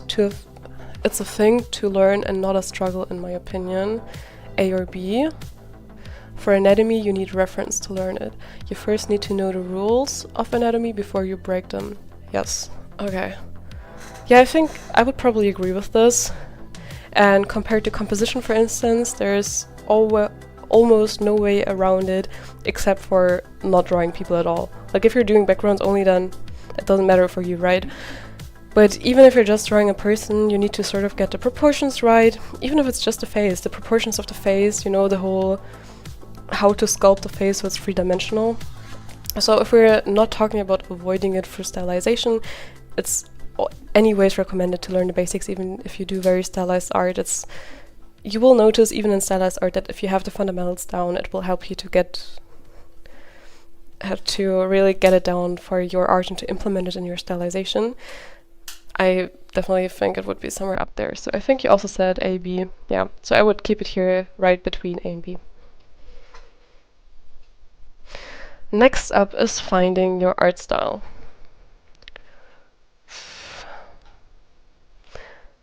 I think finding your art style is optional. You don't have to find your art style, but I feel like many artists struggle with it, and many artists feel like they have to find their art style. I don't know. Give me a second to think about it. I need to refill my water and change some lighting here. But in the meantime, you can already think about it and let me know in chat what you think.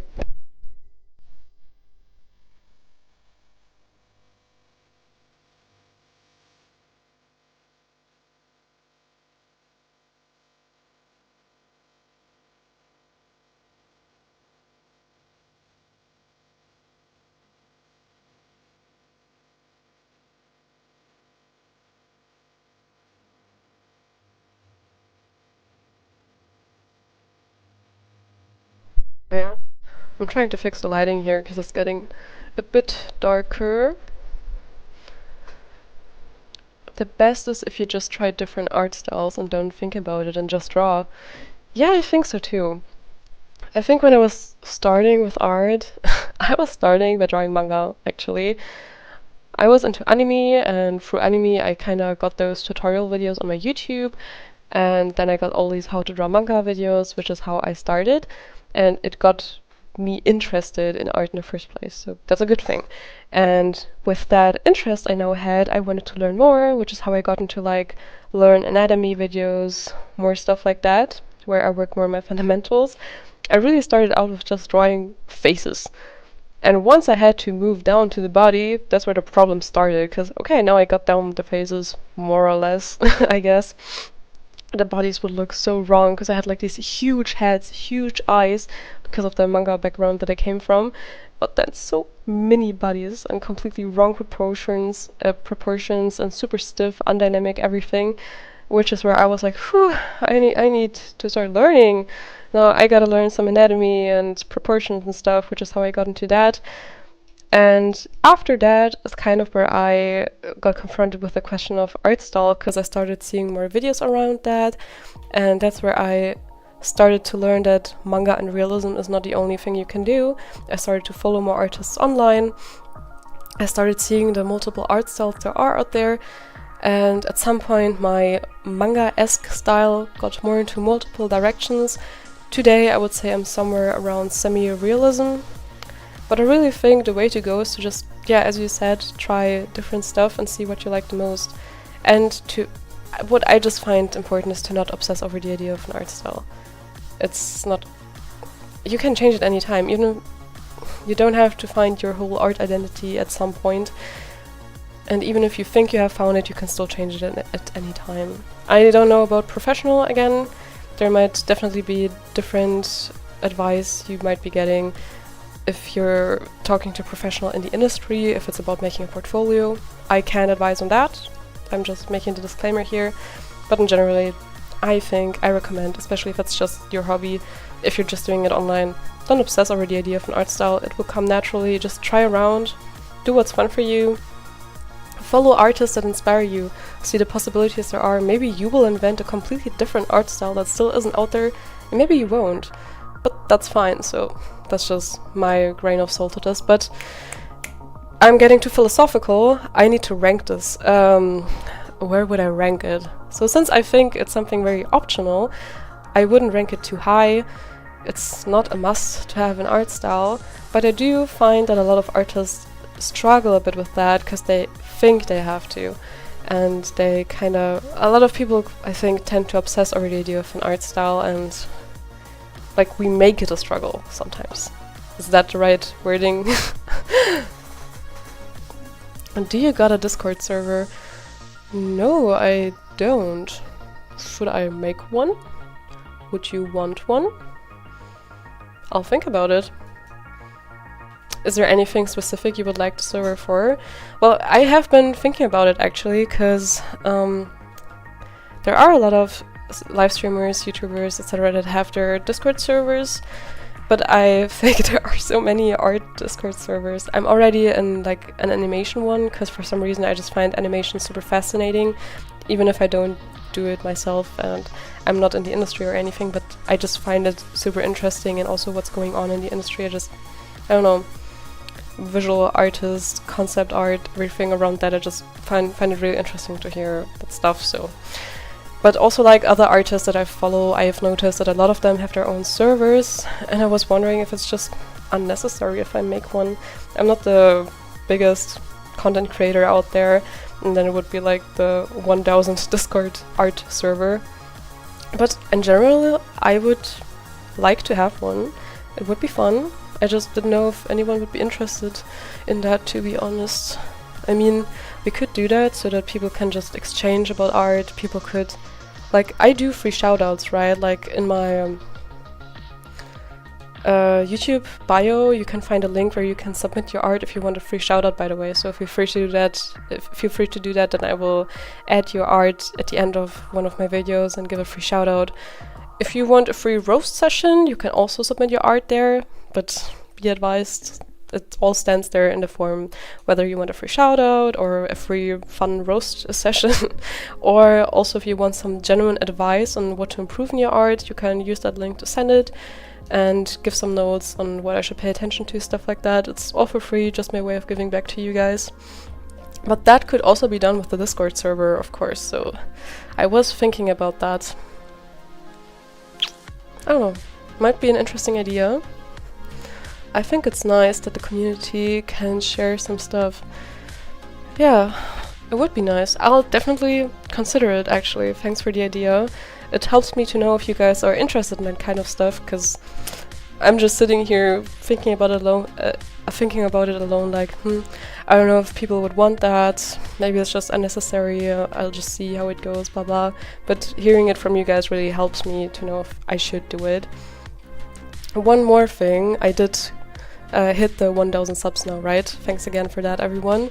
And I'm trying to think about what to do now as a sub special. I mean, of course, we have the live stream today, but it wasn't actually planned as a special, if I'm being honest. I had planned to stream, and then I saw I hit the 1000 subs, so I was like, okay, so let's use the stream to celebrate that.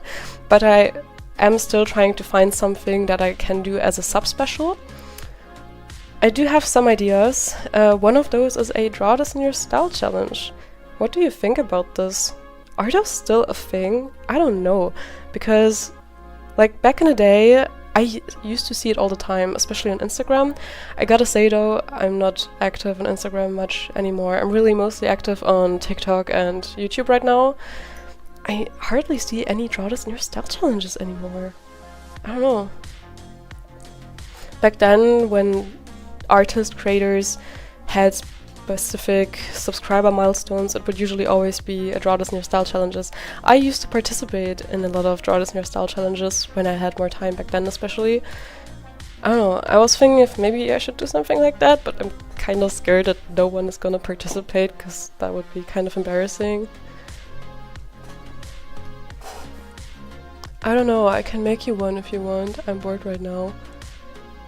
Oh, you mean the Discord server? I'm not sure. Was it still about the Discord server?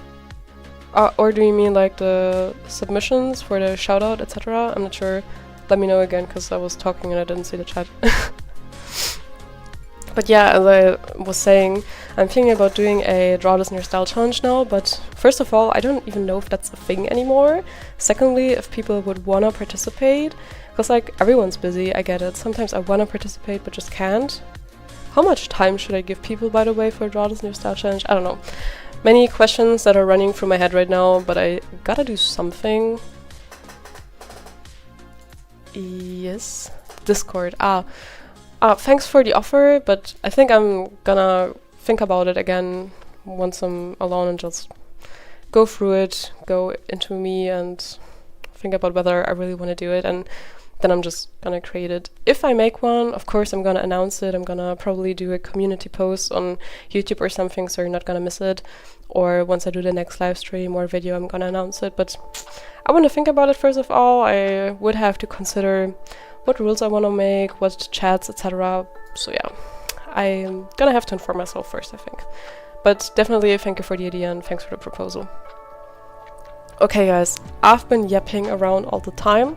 Let me know again once you think what you think about the Draw This in Your Style challenge idea, or if you have any other ideas, honestly, on what to do for the sub special. I do have some ideas, but maybe you have some wishes also. If that is the case, then I'm definitely gonna wanna consider that. But back to the challenge we're doing here.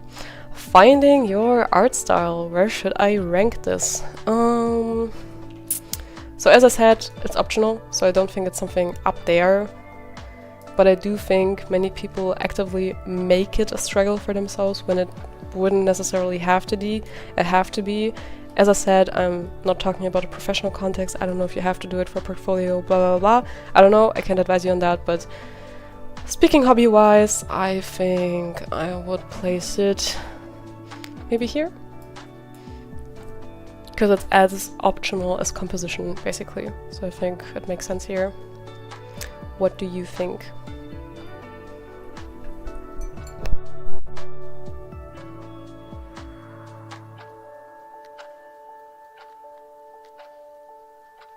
Okay, next one is switching to digital. Sorry if it's not easy to read all these cards. I made them myself, so I'm not very experienced with that. But yeah, this one is switching to digital. What do we mean by that? It's basically you started traditional and then switched to digital art at some point. Mm, I personally found that very difficult back then. Of course, you also have to invest some stuff. You have to get a graphic tablet usually, you have to get a program, you might even need to get a laptop or an iPad, whatever, so there's some financial investment probably in the first place. Except if you do it on your phone with your fingers. If you make art with your fingers on your phone, props to you. I couldn't do that. That's definitely impressive if you can do it. But that's also where I say art is, I think, one of the most accessible things out there. So many people have managed to do art in any way. No matter their financial means or no matter disabilities, there have always been artists out there finding a way to do it. But yeah, if we consider switching to digital for this tier list, I think it's rather difficult. My cat just switched off the light. Mila, you have a whole tower back then. You have a tower. Do you not want to use the tower? She just loves lying here between all of my stuff and playing with the light. So if the light changes suddenly, you know why. I did that and I would say A, but as if fine too.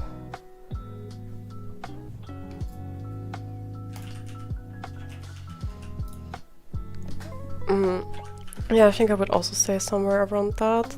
What did we have there? Drawing on wrong layer. So I definitely think it's higher than drawing on wrong layer, so that for sure. But I think it's... I would even place it somewhere in S actually.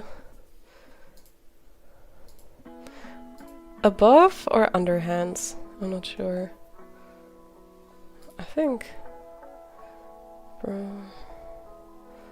here. What do you think? Do you think it's hitting? I see it around here, to be honest. It's like learning a completely different medium. Yes, the techniques are partly the same, like your anatomy knowledge and all of that transfers to digital painting, but it just feels like relearning a new art medium. Let me make the light brighter again. Hello, baby! Did you re-find your tower? Turn around. Yeah, you have cute cheeks, but turn around. Hello?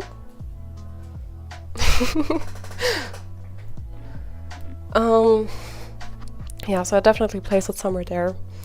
It's pretty difficult, but once you get used to it, it's really a matter of getting used to it. What really helped me getting into digital art was watching speed paints of other artists, because I think there are so many different approaches. It's a topic we had in the beginning of the stream, like drawing on one layer, drawing on multiple layers, if you use layer modes or not, and which layer modes to use. There are perspective grids, there are filters, there's a liquify tool, there's a symmetry tool. There are so many possibilities and so many different art processes out there that for me the most helpful tip I would also give to people that are starting out with art is, of course, kind of getting used to brushes, finding your brush, getting used to the tool in itself, reading tips about the tool maybe, but also watching different speed paints from different people to find different processes, try out different processes, and by doing this, find the one that's best for you. That was what I would recommend. I don't know if you've seen my Q&A video yet. I think I posted it like a month or a bit longer ago. That was over the 500 sub special actually, so amazing how far we've come already in a short time. But there I also had the question if I have tips on what to do to switch to digital, and that is exactly what I shared there. If you want more details, you can check it out there, but I basically summarized it just now. Next point being perspective. So I think perspective is hard. I still struggle with perspective. I would place it somewhere around backgrounds, to be honest. I think here it's definitely an S tier for me personally, especially when you have stuff like foreshortening. So like if hands look different because they're not just simply like this, but like you foreshorten them. If you have like frog perspective or bird point of view perspective, if I mean, you have the 1-point perspective usually, which can also be difficult to learn in the beginning, but like that I would say is maybe still B tier. But once it gets to 2-point perspective, 3-point perspective, where it's like 2 points on the horizontal line, 1 point below or above, and then it's like a fisheye perspective or stuff like that, there's a high skill ceiling, and I just recommend using reference, honestly. That's the best thing you can do, breaking down the reference, understanding what you're seeing and replicating it in your own drawing. Yeah, there are some tips, especially for heads. I could also give some tips on perspective, to be honest, but in general I think it's pretty difficult. Okay, I see people are agreeing in chat. And oh, I also have this double and this double. Why? So we already have the last card, because all the other ones are double, so ignore them. The last one is the program is loading, but you didn't save. This is a huge struggle in my opinion, because no matter how many years of experience in drawing I have, I always forget to save multiple times during my art process. I mean, in Procreate it's not even too bad, I think, because there's some sort of auto-saving, I think. But especially if you're like drawing on Photoshop, I don't know how it is in Clip Studio, but this can be a problem. Of course, this is one of the cards where if you draw traditionally, this doesn't apply to you. But if you're drawing digitally, every time this happens, I get a huge scare, because usually it's like a matter of hours of work that might be deleted in the next seconds. And then you're at a crossroads, right? Because like, what do I do now? Do I click so many times until like the whole screen gets white and I can click on close the program? Or do I still have the hope that it kind of restores itself, and like that if I wait long enough, will it fix itself and work again? Or do I just have to close it and hope that there's some restoring option, or I am basically committing to doing it all again? And this is usually the crossroad I'm standing in front of, where I'm like, I don't know if waiting is gonna work. I don't know if it's of any use to wait. So what I do sometimes is like waiting and eating in the meantime, like cooking, eating, everything, praying, hoping that when I come back it has somehow fixed itself. A lot of times it has, a lot of times it hasn't. The worst, I think, is just the feeling of sitting in front of your desk and being like, will it work? Will it not? Do I have to cancel it? Do I have to redo it? It's just the internal anxiety you're going through, which is the actual struggle in this part. And then, of course, losing the file, possibly doing it all again. It never happened to me with Procreate. Yeah, with Procreate I've never... Well, I do have some storage issues with Procreate, so sometimes the app just randomly closed, but I've almost never had the issue that really progress has been lost. I did have that issue on Photoshop before though, especially back in the day when I was drawing way more with Photoshop, like when I was still a teen, with a knockoff version of Photoshop especially, so I wonder it would crash all the time. I also had a really lame laptop that it wasn't made for drawing, so it just didn't have the best CPU and etc. So yeah, a lot of times my screen would freeze. A lot of times the program would crash, and if I forgot to save, sometimes I would lose some of the progress, which was very annoying. So where should I place it? Well, if it happens, it's definitely super annoying. You can easily prevent it by doing like... sometimes you can activate auto-saving on some programs. I don't know about Clip Studio. If you've used it, let me know how it is there. I really have no idea. I've never used it. Well, if it happens though and you didn't save in between or have any auto-save options on, then it gets really annoying. You have to redo stuff, so... I don't know, I would probably put it here, like as the highest in B tier. I mean, of course, if you only use Procreate, I think this would be somewhere down here, I don't know. More about like... On Procreate you have other issues like layer limits, blah blah blah, but that is less of an issue there. But if you use Photoshop or something else, I think you'd probably agree that you would probably place it somewhere here too. So... now that's it. Can I save this? As I said, these are doubles, so I'm not gonna include that again. I have to delete that later. artist struggles.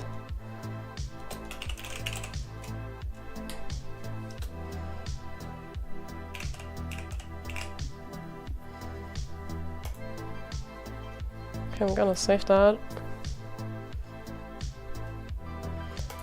So what do you think? Do you agree with this tier list? Is it more or less how you would have done it? By the way, did any of you also make the tier list on the side? Does it look much different from yours? I wanna know. Let me save that real quick, just to make sure I'm not losing that. Tier list result. Alright, can I also save it like on my account? Okay, so what I'm gonna do now, as promised, is you are gonna get the link again. I did send it before, but maybe some of you joined later, maybe some of you didn't see it, so you're gonna get the link to the template again from me, so that you can do it too if you want. And as I said, feel free to use the template, make something out of it, and to share it online with your results. To tag, don't forget to tag me if you do post it somewhere. I'm excited to see it. Okay, do I have to empty it all again? How can I send it to you as an empty version? Like if I use the link, do you get it empty or filled? You get it filled. Ah. How do I send it as a template? Does anyone know?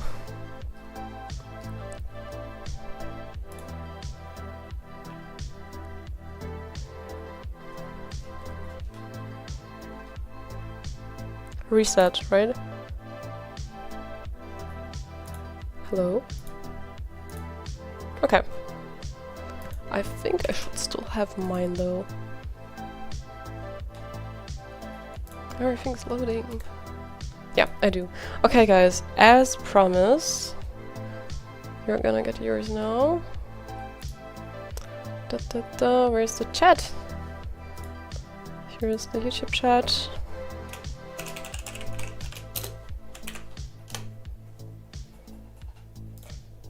And also on Twitch for everyone. So guys, here you have the template. It's a good tier list, to be honest. Yay. Yay! Happy to hear that. I did actually spend quite some time making it. I was looking for the pictures, thinking about the ideas, making the memes, adding the text, etc. Also using some of my own artwork. So yeah, I'd be happy if you want to use it too. Feel free to also make videos about it, use it in your stream. I'd just be happy if you give some credit. Just say hello to me, tag me. Yeah. So if you could use it, that would be awesome. Then I didn't do it for nothing basically, except for the stream. And I hope you enjoyed the stream. For me personally, I found it very fun, and I could imagine doing more of this stuff in the future. Maybe some other tier lists. If you have any ideas what you want art-related stuff for tier lists to have, let me know. Very nice. Thank you, thank you. I'm excited to see if any of you use the tier list. You can tag me on Instagram, on TikTok, on YouTube, wherever. Yeah. I don't have a specific hashtag or something, but you know, you get the gist. I still have to think about what to do with the 1K sub special. Still gonna think about it. And I'm gonna consider the Discord idea that you had.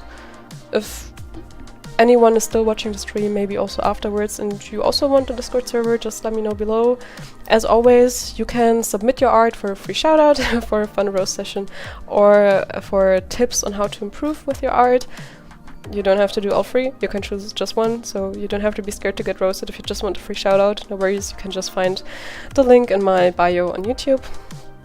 And yeah, I think with that, I would actually end the stream. Well, that was the plan for today.